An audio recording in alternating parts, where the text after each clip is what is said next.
ഹൃദയമം തമ്പുരു നീട്ടിയെന്നാഥാനിൻ തിരുവചനങ്ങൾ ഞാൻ പാടാം. അതിമോദമെന്നുടെ അന്തരംഗത്താലെ 135:14 പറയുന്നു, കർത്താവ് തന്റെ ജനത്തിന് നീതി നടത്തി കൊടുക്കും, തന്റെ ദാസരോട് കാരുണ്യം കാണിക്കും. ഈ വചനത്തിൽ നമുക്ക് അടിയുറച്ച് വിശ്വസിച്ചുകൊണ്ട് ഇന്നത്തെ മധ്യസ്ഥ പ്രാർത്ഥനയിലേക്ക് കടക്കാം.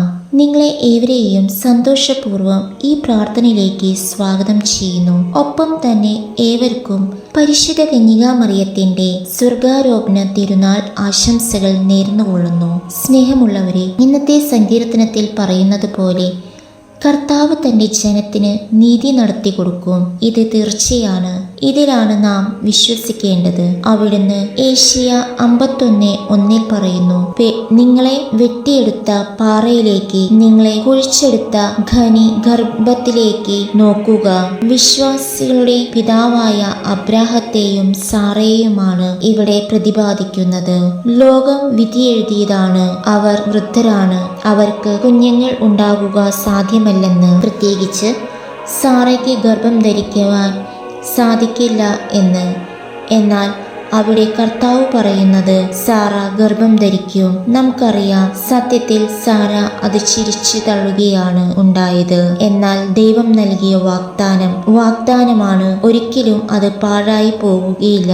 അവൾ ഇസഹാക്കിന് ജന്മം നൽകി. നമ്മുടെ ജീവിതത്തിൽ ആശയേറ്റ നിമിഷങ്ങളിൽ നാം ഇതെല്ലാം ഓർക്കണം.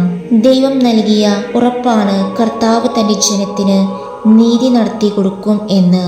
ഇതാണ് നാം ഉറച്ചു വിശ്വസിക്കേണ്ടത്. അതിനായി ദൈവത്തിന് നാം സമ്പൂർണ്ണ സമർപ്പണം നടത്തണം. നമുക്ക് നമ്മുടെ ആവശ്യവും ആഗ്രഹങ്ങളും ദൈവത്തിന് സമർപ്പിക്കണം. ദൈവത്തോട് പറയണം, ദൈവമേ, ഒന്നും ചെയ്യാൻ കഴിവില്ലാത്ത ഒരുവനാണ് ഞാൻ. നീ എന്നിൽ കനിയണം. എൻ്റെ ജീവിത സാഹചര്യത്തിൽ എന്നെ മുന്നോട്ട് നടത്തുവാൻ നിനക്ക് മാത്രമേ സാധിക്കൂ. ഈ ഒരു അർപ്പണം നാം ദൈവത്തിന് നൽകണം. അതിൽ ഉറച്ചു വിശ്വസിക്കണം. യാക്കോബ് ചെയ്തതുപോലെ അനുഗ്രഹിച്ചല്ലാതെ നിന്നെ ഞാൻ വിടില്ല എന്ന് ദൈവത്തോട് വാശി പിടിക്കണം. നമ്മെ സൃഷ്ടിച്ച നമ്മുടെ ദൈവത്തിന്റെ മുമ്പിൽ നാം വാശി പിടിക്കുന്നതിൽ എന്തിനു മടിക്കണം? ഒപ്പം മാതാവിന്റെ മധ്യസ്ഥം യാചിക്കണം. കാനായിലെ കല്യാണം നമുക്കൊക്കെ അറിയാവുന്നതാണ്. ആ വീട്ടിലുണ്ടാകുമായിരുന്ന നാണക്കേടിൽ നിന്ന് ആ കുടുംബത്തെ രക്ഷിക്കാൻ മാതാവിന്റെ ഇടപെടൽ നമ്മുടെ കുടുംബത്തിനു വേണ്ടി നടത്തി തരണമേ എന്ന് മാതാവിനോട് മധ്യസ്ഥം യാചിക്കാം. തീർച്ചയായും സഹോദരരെ, നാം അനുഗ്രഹിക്കപ്പെടും. നമുക്ക് മധ്യസ്ഥ പ്രാർത്ഥനയ്ക്കായി ഒരുങ്ങാം. നമ്മോട് പ്രാർത്ഥനാ സഹായം ആവശ്യപ്പെട്ടവരെ നമുക്ക് ഓർക്കാം. പ്രത്യേകിച്ച് സാമ്പത്തികമായി ബുദ്ധിമുട്ടുള്ളവരെ, ജോലി നഷ്ടപ്പെട്ടിരിക്കുന്നവരെ, വിദേശത്ത് ജോലി ലഭിക്കുന്നതിൽ തടസ്സം നേരിടുന്നവരെ, രോഗികളായവരെ ഒക്കെ നമുക്ക് ഓർക്കാം. മാരക രോഗങ്ങളിൽ മല്ലിടുന്നവരെ നമുക്ക് ഓർക്കാം. ഈ ചാനലിൽ പ്രവർത്തിക്കുന്നവരെ ഓർക്കാം. അവരുടെ ആവശ്യങ്ങളിൽ ദൈവം ഇടപെടണമേ എന്ന് പ്രാർത്ഥിക്കാം. ഒരു നിമിഷം നമുക്ക് ഒന്ന് ചേർന്ന് സ്തുതിക്കാം. Hallelujah, hallelujah. യേശുവേ സ്തുതി, യേശുവേ മഹത്വം, യേശുവേ ആരാധന, യേശുവേ സ്തുതി, യേശുവേ ഹല്ലേലൂയ, ഹല്ലേലൂയ, ഹല്ലേലൂയ. സ്തുതിക്കുന്നു കർത്താവേ, സ്തുതിക്കുന്നു യേശുവേ മഹത്വം, യേശുവേ ഹല്ലേലൂയ, ഹല്ലേലൂയ, ഹല്ലേലൂയ, ഹല്ലേലൂയ. നമുക്ക് ഏറ്റുചൊല്ലാം. സ്നേഹനിധിയായ നല്ല തമ്പുരാനെ, ഞങ്ങൾ അങ്ങയെ ആരാധിക്കുന്നു, സ്തുതിക്കുന്നു. അങ്ങേക്ക് നന്ദി പറയുന്നു. പാപികളും ബലഹീനരുമായ അടിയങ്ങളെ അവിടുത്തെ മുമ്പിൽ സമർപ്പിക്കുന്നു. ഞങ്ങളെ അങ്ങ് എളിമപ്പെടുത്തണമേ.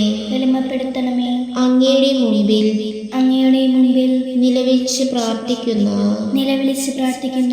ഈ മക്കളെ അവിടുന്ന് കടാക്ഷിക്കണമേ.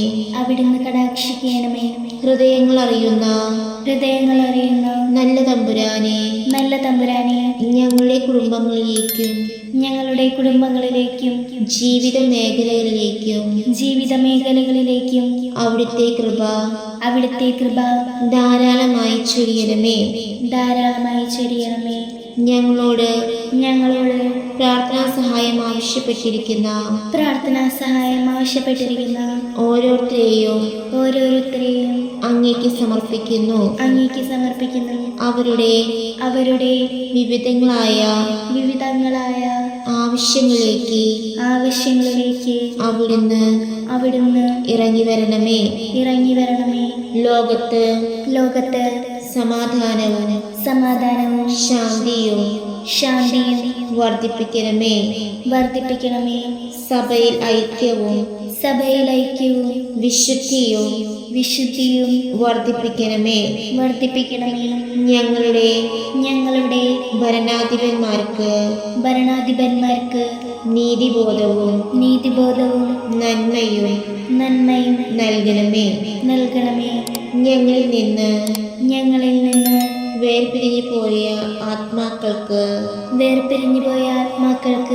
നിത്യാശ്വാസം നൽകണമേ. പരിശുദ്ധ അമ്മേ, മാലാഖമാരെ, വിശുദ്ധരെ ഞങ്ങൾക്ക് വേണ്ടി ഈശോയോട് മാധ്യസ്ഥം വഹിക്കണമേ. ഈ ലോകത്ത് ഇന്ന് അർപ്പിക്കപ്പെട്ടിരിക്കുന്ന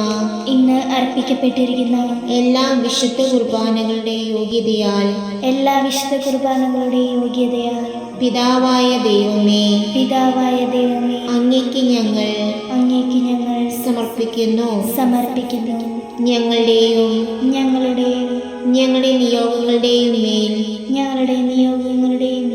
കരുണയായിരിക്കണമേ. ആമേൻ. കേൾക്കണമേ, എൻ മനതാരിതിൽ നിറയണമേ. നാഥാ നീതു കേൾക്കണമേ, നിൻ കൃപ എന്നിൽ ചൊരിയണമേ.